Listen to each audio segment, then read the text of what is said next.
bagaimana pengaruh bukan saja dakwah Kristian dalam Islam, tetapi bagaimana pembunuhan jati diri warisan budaya. Nah, ini penting.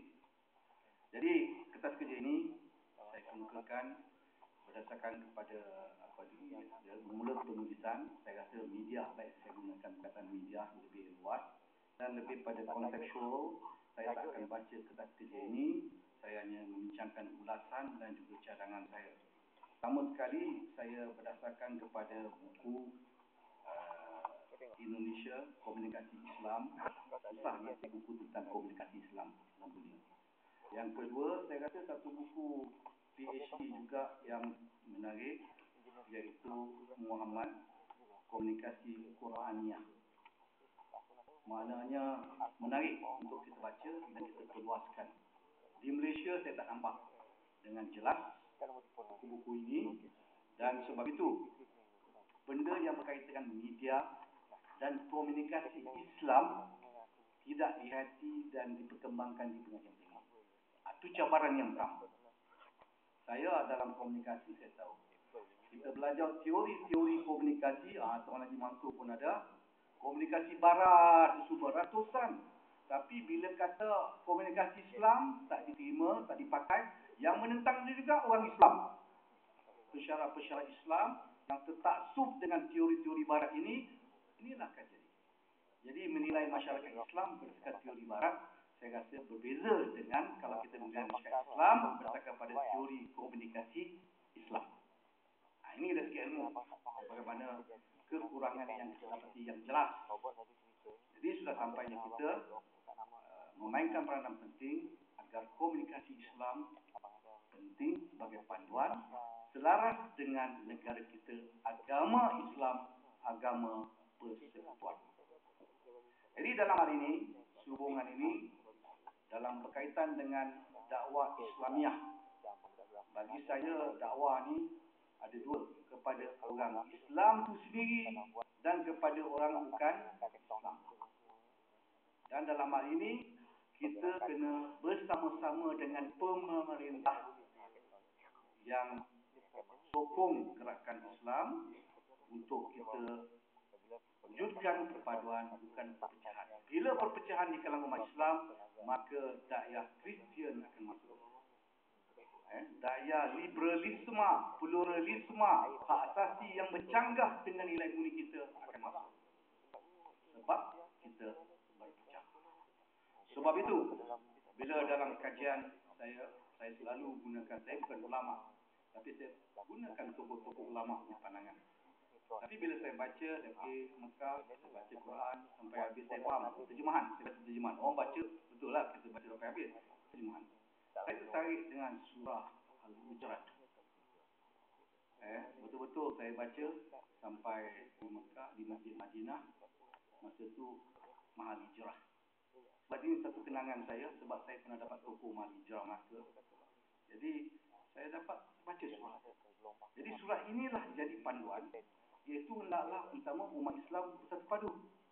Bila berpecah, kita hendaklah memainkan ramparan yang penting menyatu padukannya. Tapi bila saya kemukakan ayat ini kepada pemimpin agama, pemimpin politik yang agama, dia tak pandang. Jadi bila nak panggil menggondeng, dia kata surah ni tak penting. Yang penting kita nak menang parti dulu. Bila dah parti menang, kita boleh perintah, kita amalkan ajaran kita. Itu masalah. Jadi saya rasa ini satu masalah yang besar di negara kita. Bagi saya masalah yang besar. Kita tidak mau bersatu dengan umat Islam, tetapi kita sanggup bersatu dengan kafir, orang yang Islam yang cuba bertopengkan, berstrategi berbaik dengan orang Islam sebelum kita perintah. Bila kita berpengaruh, kita memainkan peranan. Ini tuan-tuan kena faham. Hayatilah benda-benda yang macam ni. Sebab itu bila ada wujud muafakat, kami menyokong. Ini usaha yang penting. Yang pertama, dakwakan kepada orang-orang Islam, bersatulah kita. Ini saja yang saya rasa kita bercakap. Betul tak kita bercakap perjuangan Islam, gerakan Islam dan sebagainya.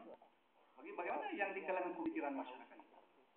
Jadi sebagaimana yang dikemukakan itu, bahawa Islam telah memainkan peran penting dan telah mengubahkan fikiran orang Melayu. Umat Islam pada abad yang ke-12 pada Buddha masuk Islam. Ya, asalnya kita Hindu, kita jadi Islam. Baru 600-700 tahun kita kekal, alhamdulillah. Tapi kita mesti ingat, kalau kekuatan umat Islam tak kuat pada akidahnya, kita mungkin terjadi macam negeri China. Itu juga di negeri Eropah, di mana ajaran agama, warisan budayanya musnah, diketepikan dalam masa yang untuk fahaman komunisme berjaya merasuk dalam masyarakat satu bangsa. Contohnya China. China berapa kuat warisan budaya dia, fahaman agamanya. Tetapi oleh kerana pengaruh komunisme, maka sebahagian besar pemimpin dan ideologi negara itu meresap dan fahaman komunisme menjiwai sebahagian besar masyarakat China. Pada China tak hebat warisan, sekarang wujudnya pengaruh komunisme. Begitu juga di Eropah dengan beberapa negara dan sebagainya. Dan kita tanya pada diri kita, mungkinkah umat Islam Malaysia akan menjadi demikian? Cuba renung. Kita asyik bergaduh. Kita berpecah. Kita dah ada kuasa di kalangan itu. Gaduh lagi. Dia masuk syurga, kita masuk neraka. Ada kita kejar syurga.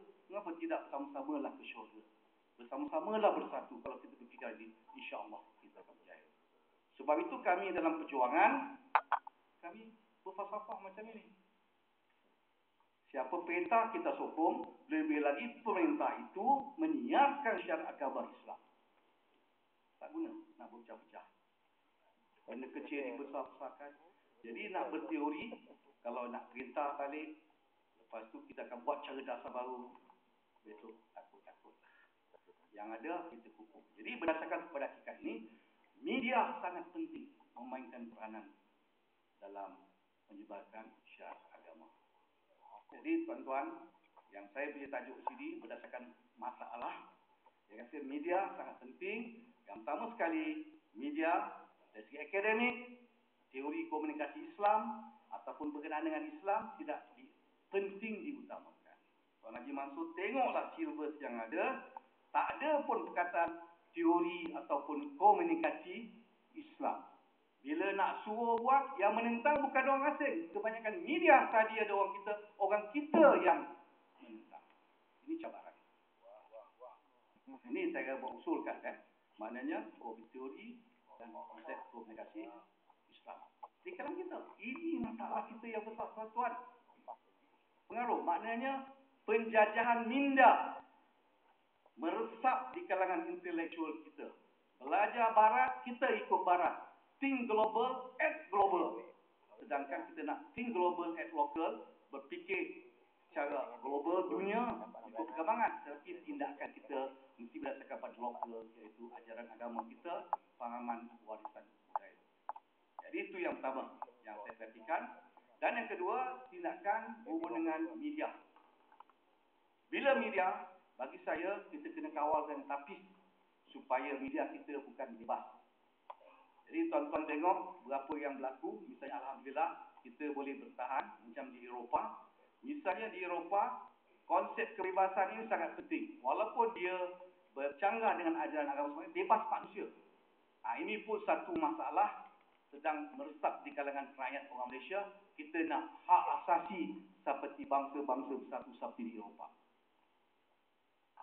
Ini ternyata apabila berlaku yang kita menentang pasal filem baginda Nabi, usaha negara Amerika mengatakan bahawa ini hak asasi.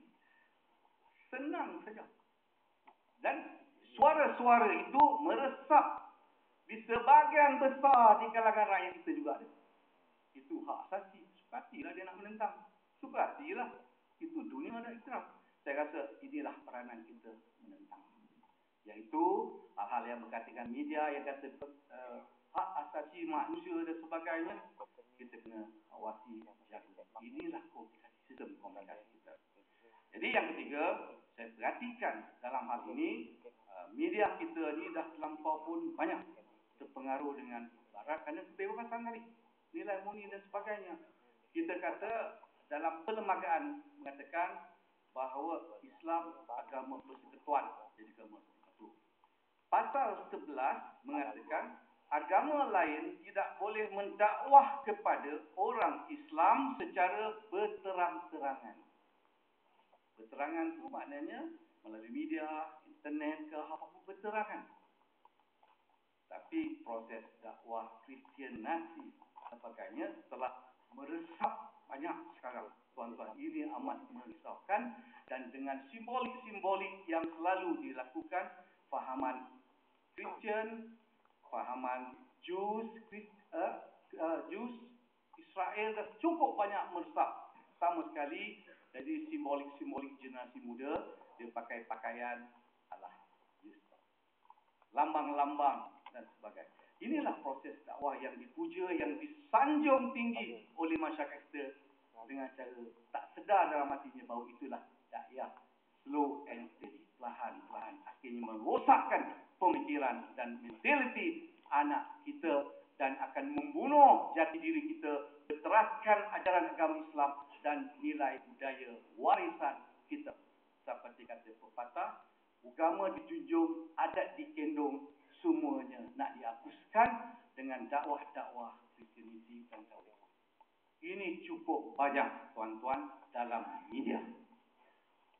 Dalam media, dalam televisyen, cerita yang banyak dalam filem televisyen kita ialah cerita yang pergolakan, bergaduh antara satu yang bercanggah dengan nilai-nilai murni yang diutarakan dalam televisyen. Nak tengok cerita yang nilai murni, yang baik, ajaran macam filem-filem Iran, kurang. Kami Gapena memang tak setuju. Bantah sentiasa. Asyik-asyik kita tengok cerita yang bergolak. Kisah cinta, bergaduh antara satu dengan lain.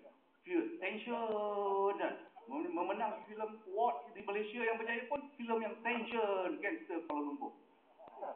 Bagus.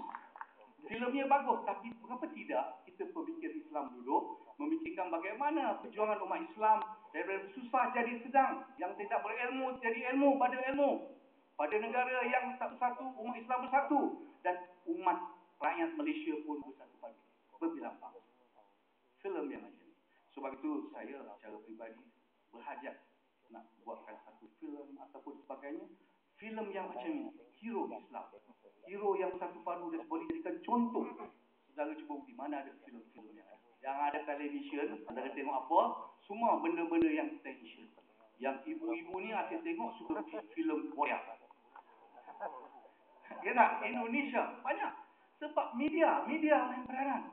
Mana umat Islam? Jadi Cik Ismail kita duduk berunding. Muafakat antara Gapena dengan sedang muafakat di satu filem. Kita cari tajaan dan sebagainya. Saya tengok dalam filem yang menarik. Satu contoh filem yang boleh contoh ialah Laskar Pelangi. Tuan-tuan ada tengok Laskar Pelangi? Tengok TV. Saya belah TV beli CD yang jual murah ya. Itu pun tak baik. Terompak. Macam semua. Tak jumpa. Pergi Indonesia kat kerja cari. Saya tengok, kalau 10 orang tengok semua puji. Filem dia tak tension. Filemnya perlahan, mudi, menarik. Itulah ada unsur dakwah. Bagaimana kesubanan jati diri Melayu, semangat Islam yang kuat dan sebagai tak langsung. Bukan maknanya filem dakwah ialah filem yang pakai jubah, pakai apa semua, tak ada. Kita nak filem yang semacam Imam Muda. Betul tak tuan-tuan? Macam Imam Muda. Macam mana dia main peranan dalam masyarakat. Macam TV Mahal Hijrah. Dah banyak pakaian moden-moden. Tetapi kalau moden-moden kami tak setuju dengan TV Mahal Hijrah. Dah membunuh jati diri Melayu pula. Orang Melayu seolah-olah pakai kod. Betul tak? Orang Melayu pakai jin. Betul satu konsep? Ya. Tapi satu konsep, anak-anak muda ambil kesempatan. Dia pakai baju yang tak senuh. Besok, lama-kelamaan masa nikah pun nak pakai kod. Nak pakai jin saja. Sebab tak jadi tunjukkan contoh yang baik. Bisa ada tempat dan sebagainya. Jadi saya rasa dalam hal ini, konsep komunikasi tadi, media itu sangat penting. Sebab bila kita dakwah cara tradisional, lambat sampai. Tapi kalau dakwah